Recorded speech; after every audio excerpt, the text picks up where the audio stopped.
list this time, we salute the legends and newcomers in the world of soul and R&B. Veteran soul queen Patti Labelle has never been a shy performer. I'm on stage every 3 days out of a week. I'm touring someplace. I do like an hour and a half or 2 hour show. I roll on the floor, I kick my shoes off, I cry, I laugh, I hug. Nor is she given to false modesty. I make sure people end up leaving, all thinking the same way, like peace, respect, and love. When you come to Patti Labelle concert, you could be black, white, gay, or straight. With $8 billion or $8, you're going to all leave feeling touched by an angel. Sometimes criticised for grandstanding and accused of once upstaging Diana Ross, she's reportedly defended herself by saying she's got a big voice and she's going to use it. Early on, she used it in the all-girl group Patti and the Bluebells, which later became simply Labelle. They gained fame playing at R&B Mecca, the Apollo Theatre in New York.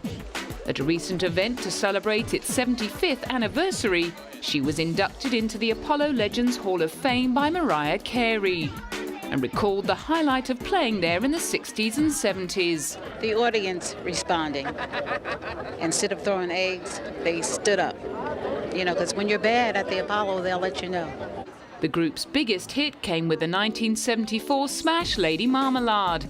After leaving the group in the late 70s, Patti got her first taste of solo chart success with her 1984 single, If Only You Knew. She had several more hits before releasing her gold-selling Burnin' album, which won her a Grammy Award for Best R&B Female Vocal Performance. She won another with her 1998 release, Live and One Night Only. More recently, she reunited with Nona Hendryx and Sarah Dash to release the first Labelle album in 32 years. Appropriately titled Back Now, it featured traditional gospel anthems, as well as songs written by Nona. Nona contributes the best songs. She's the best songwriter I know. So she gives me great material to sing. The mutual compliments were flying. Her voice stands alone.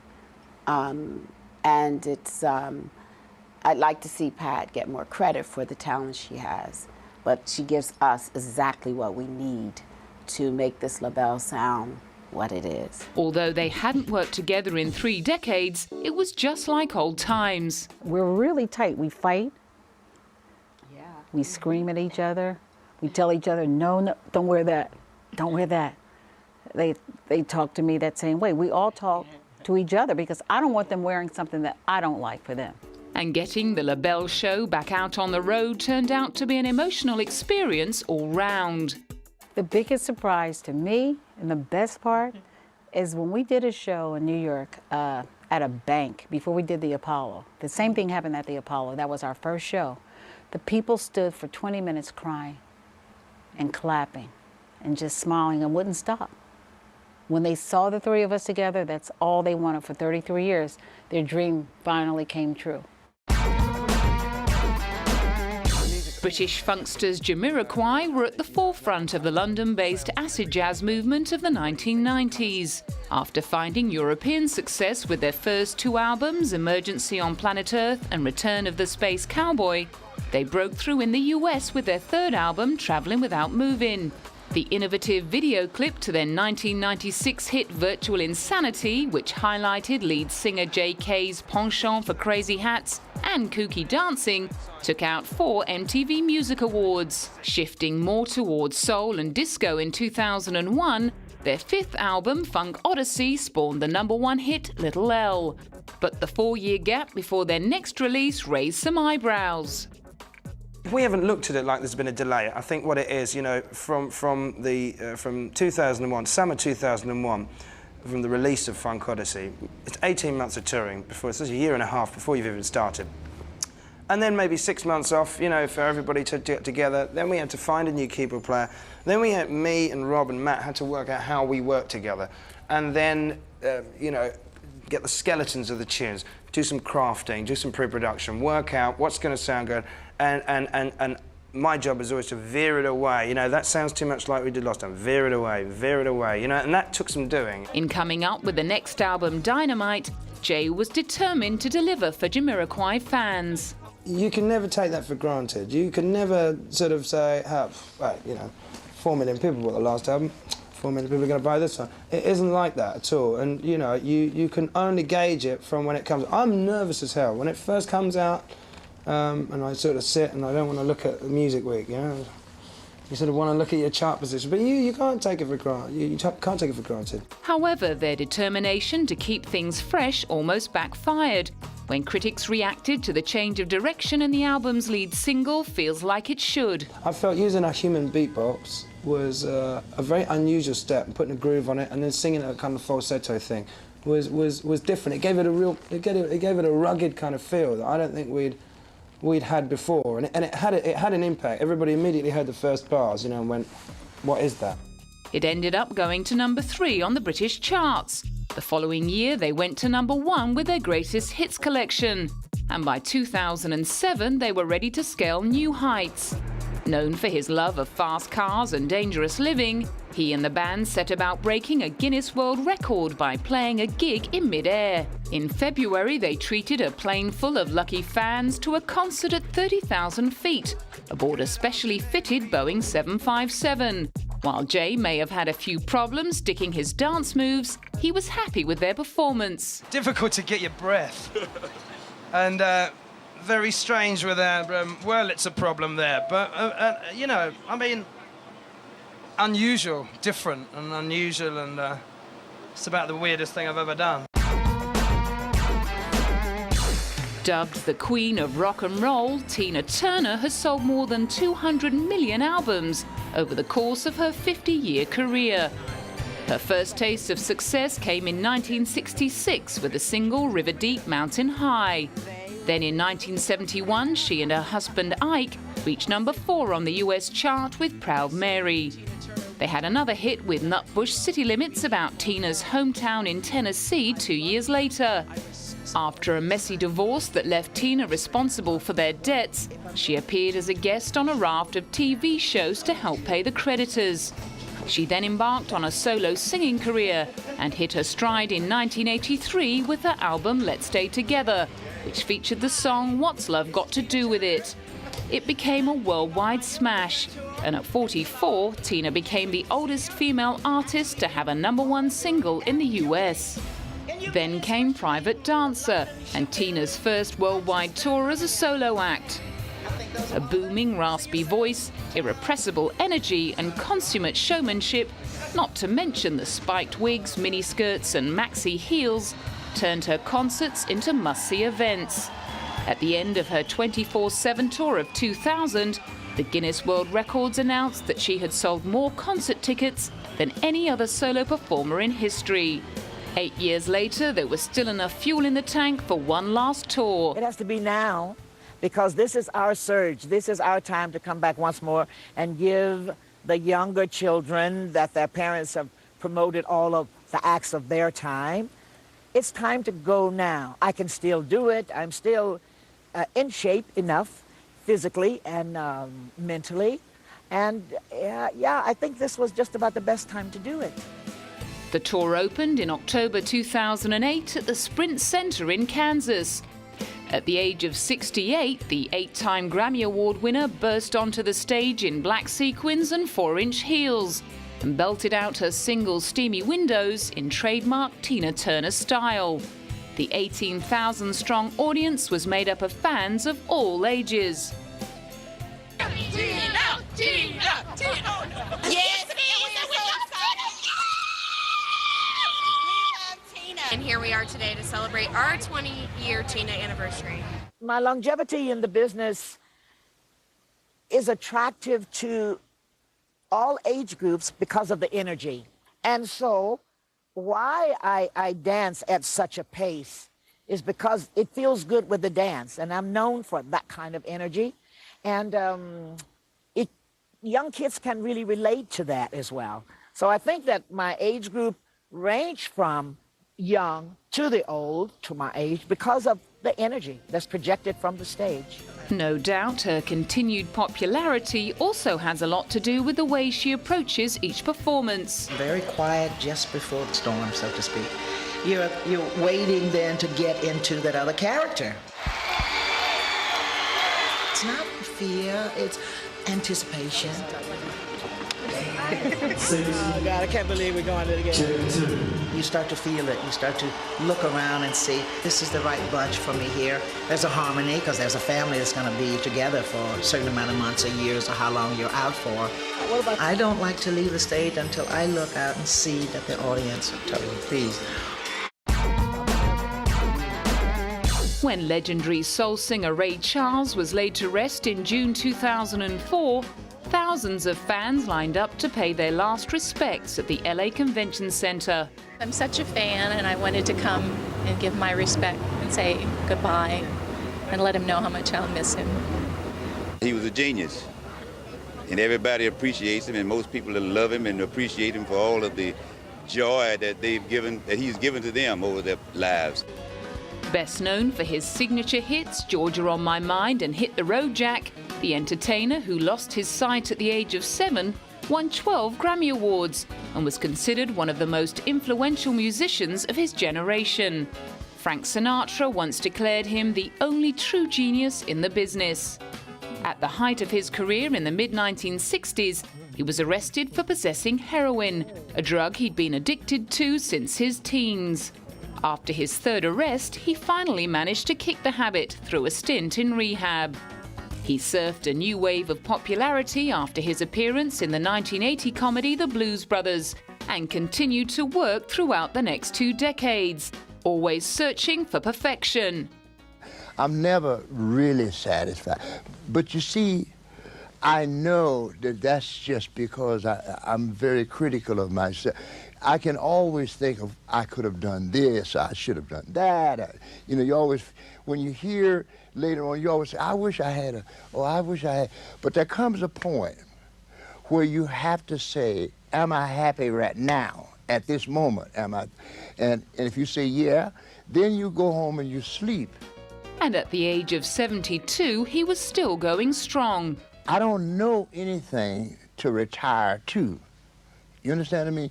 I'm doing what I love doing. And as long as I have my health and my strength, you know, I'm going to do that until the good Lord tells me, okay, you can come out the pasture now, you've been a good horse, and he takes me away. But until then, I'm of the Duke Ellington variety, the Count Basie variety. I'm going to do music till I die. It ain't no retirement.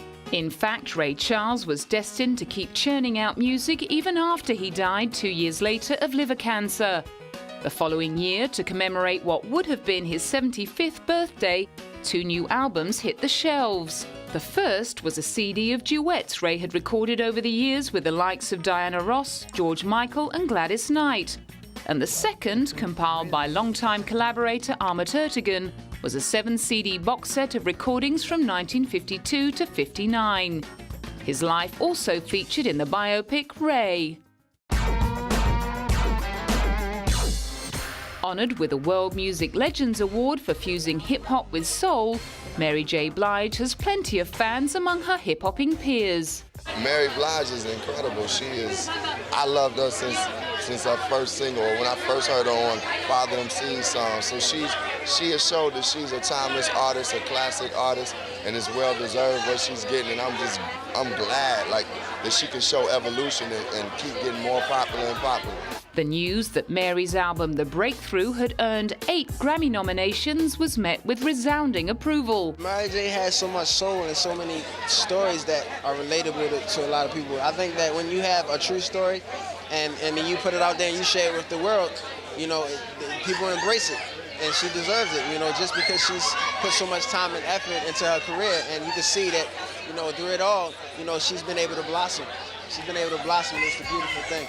For Mary herself, however, the making of her 7th album had come at the tail end of some long, hard soul-searching. The lack of success of her previous release, Love and Life, had made her wonder whether she'd lost her touch, while some critics whispered that her hip-hop soul crown may have been usurped by younger artists.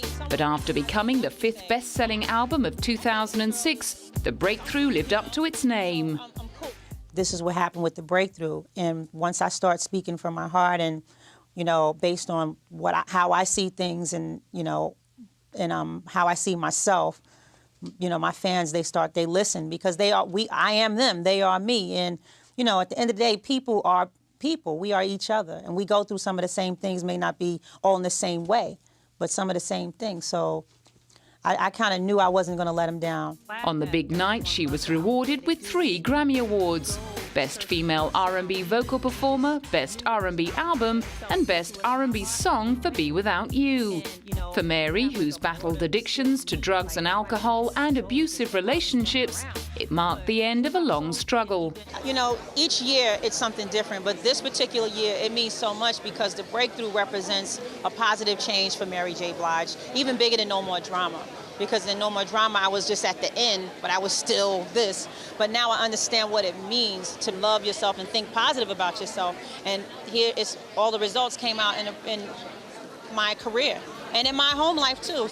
Married to her manager Kendu Isaacs and stepmother to his 3 children, Mary has gone on to release another album, Growing Pains, which peaked at #2 on the Billboard charts. In 2009, she was invited to sing at the presidential inauguration celebration at the Lincoln Memorial, before continuing work on her album, The One. Janet Jackson first appeared on stage with her older brothers at the age of 7. 3 years later, she was a regular in the family's variety television series, The Jacksons. And by the age of 16, she'd scored her own recording contract and released her first album. Her image as a solo artist gradually became more and more sexual as she distanced herself from her wholesome beginnings as the youngest member of the Jacksons. Throughout the 90s, she developed a reputation for revealing plenty of flesh in risque outfits during her stage and video appearances. But when she performed Rock Your Body with Justin Timberlake during halftime at the 2004 Super Bowl, few would have expected any literal intention behind the lyrics, "Gonna have you naked" before the end of this song. Yet, as Justin sang the line, he ripped open Janet's bustier, treating 144 million viewers to the sight of her right breast. After the show, she apologized, pleading a wardrobe malfunction. But the FCC was having none of it and fined CBS $500,000. While Justin's career continued to blossom after the incident, poor Janet was banned from attending the year's Grammy Awards, and she was forced to pull out of her starring role in a biopic of legendary jazz and blues singer Lena Horne. 3 years later, she was well covered up in Japan to promote her album 20YO, to commemorate her 20-year career as a solo performer. How do you like your wedding kimono? Thank you very much. I like it. I think it's absolutely beautiful. It's comfortable for me. They didn't make it very tight, so I'm very comfortable. She talked up her 2006 release as a return to the R&B style of her early albums and seemed to have shrugged off the fetish gear. When I had my first meeting with Jermaine Dupri and Jimmy Jam and Terry Lewis, who produced and wrote the album with me, the very first thing I said to them is that I wanted to get back to dance. I miss dancing, so I wanted it to be a dance album. And I wanted to get back to my R&B roots, the way I did with the Control album. While one critic suggested she'd be better off not making the comparison, others praised the album. Glenn Gamboa of Newsday noted with relief that she's kept most of the tie-me-up, tie-me-down sexual raunch of her recent albums in the closet. This album is all about dancing and returning to her R&B roots. And having won her way back into public acceptance, all Janet wanted to do was dance. Dance to me is everything. I love what I do. I love writing music. I love creating music, singing it, but it really wouldn't be what it truly is for me without the dance. And dance, it expresses. Everyone, you know, you have your own feel, your own style, and it's a great way for your individual, so you are able to express yourself through your dance, making you who you are, expressing that through your dance. Alicia Dixon made her name as part of the British all-girl trio Mystique. After having several UK hits off their debut album, Licking on Both Sides, the sexy R&B troupe bravely ventured to the US, with the release of their second album, Eye Candy. We definitely have come over here to make waves. We've come over here, and we are from the UK, and we want to make a big impression on the US. We've not come over here to try and imitate what you guys do. We've got our own style. Exactly. We just want to be known as the girl group that came out of the UK that was successful here, because it's really hard in this day and age to break through, and we're trying to break the mould. While Eye Candy peaked at number 6 in the UK, it did little to impress the Americans and ended up being their final album. The last song they recorded was Shoop Shoop Baby, which appeared in the 2005 animated Disney feature Valiant. After announcing the split with Mystique, Alicia walked into a £500,000 solo deal with Polydor and spent the next year writing and recording her debut album, Fired Up. Everything's fresh again and new, but I've got this knowledge from before now that I'm bringing with me. So yeah, and I'm taking it all in my stride now, just at my own pace, which is nice. In an interview to promote the album, she explained the inspiration behind the lead single, Lipstick. And it doesn't matter what the situation is, I just think in general, women can be quite non-supportive of each other and kind of see each other as like the enemy sometimes. I'm not speaking on behalf of all women, because obviously there's a lot of women that feel how I do, and that is, it's a nicer trait to support people, wish good on them, and to not be bitchy, so I can't speak for every woman. Lipstick went to number 1 on Japan's ringtone chart and peaked at number 14 in the UK. Although a little disappointed with the sales of her first album, Alicia went on to sign a new 4-album contract with Asylum. The Alicia Show fared much better on the chart and inspired television personality Bruce Forsyth to dub her the British Beyoncé. Relative newcomer Corinne Bailey Rae became only the 4th female artist to have a first album debut at number 1 on the UK charts. The 2006 self-titled release was also nominated for 3 Grammy Awards and earned her comparisons with blues legend Billie Holiday. Born and raised in northeast England to a West Indian father and Yorkshire mother, she grew up with feelings of being different and not fitting in, which formed the inspiration for her single Put Your Records On. I wanted to write about non-conformity and almost be singing back to myself as a younger person. So the song's about not being afraid if you don't fit into a group and not being afraid to look different and be different. While studying at Leeds University, she worked behind the bar of a local jazz club and would sometimes be invited on stage to sing. If it was quiet, I used to come out from behind the bar and go and sit in with the bands and sing jazz with one band that would be there, and soul and Curtis Mayfield and Stevie Wonder and Marvin Gaye with other bands. So I feel like most of my experience really is playing live and writing songs to be played in front of a crowd and trying to work out what's going to make the guy at the back stop talking and the cash register stop going and make people pay attention and make people feel like there's some connection, to feel a connection between you and the audience. By the time she was signed by EMI, she already had 10 years of performing experience under her belt and a suitcase full of songs to choose from. After recording the album, she was champing at the bit to perform live.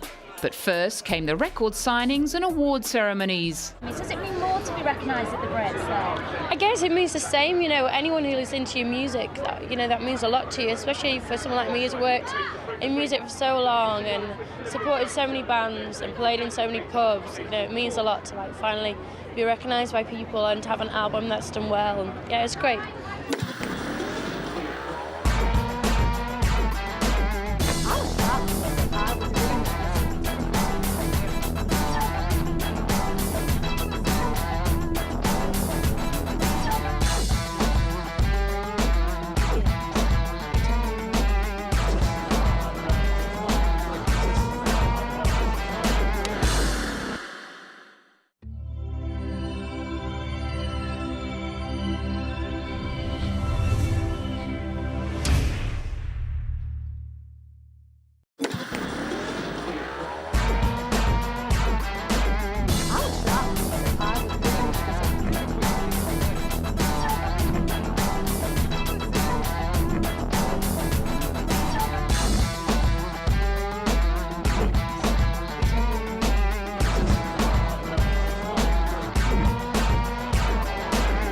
Hit list this time, we salute the legends and newcomers in the world of soul and R&B.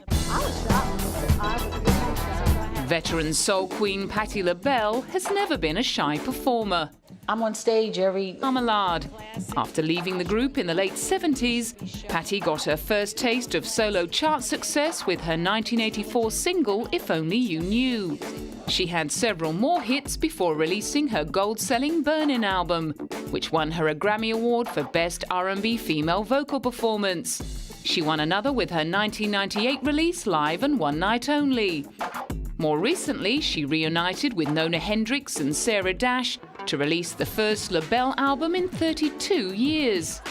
Appropriately titled Back Now, it featured traditional gospel anthems as well as songs. Like 3 days out of a week, I'm touring someplace. I do like an hour and a half or 2 hour show. I roll on the floor, I kick my shoes off, I cry, I laugh, I hug. Nor is she given to false modesty. I make sure people end up leaving, all thinking the same way, like peace, respect, and love. When you come to Patti Labelle concert, you could be black, white, gay, or straight, with $8 billion or $8. You're going to all leave feeling touched by an angel. Sometimes criticized for grandstanding and accused of once upstaging Diana Ross, she's reportedly defended herself by saying she's got a big voice and she's written by Nona. Nona contributes the best songs. She's the best songwriter I know. So she gives me great material to sing. The mutual compliments were flying. Her voice stands alone. And it's, I'd like to see Pat get more credit for the talent she has, but she gives us exactly what we need to make this Labelle sound what it is. Although they hadn't worked together in 3 decades, it was just like old times. We're really tight. We fight. Yeah. We scream at each other. We tell each other, no, don't wear that. Going to use it. Early on, she used it in the all-girl group Patti and the Bluebells, which later became simply Labelle. They gained fame playing at R&B Mecca, the Apollo Theatre in New York. At a recent event to celebrate its 75th anniversary, she was inducted into the Apollo Legends Hall of Fame by Mariah Carey, and recalled the highlight of playing there in the 60s and 70s. The audience responding. Instead of throwing eggs, they stood up. Because when you're bad at the Apollo, they'll let you know. The group's biggest hit came with the 1974 smash Lady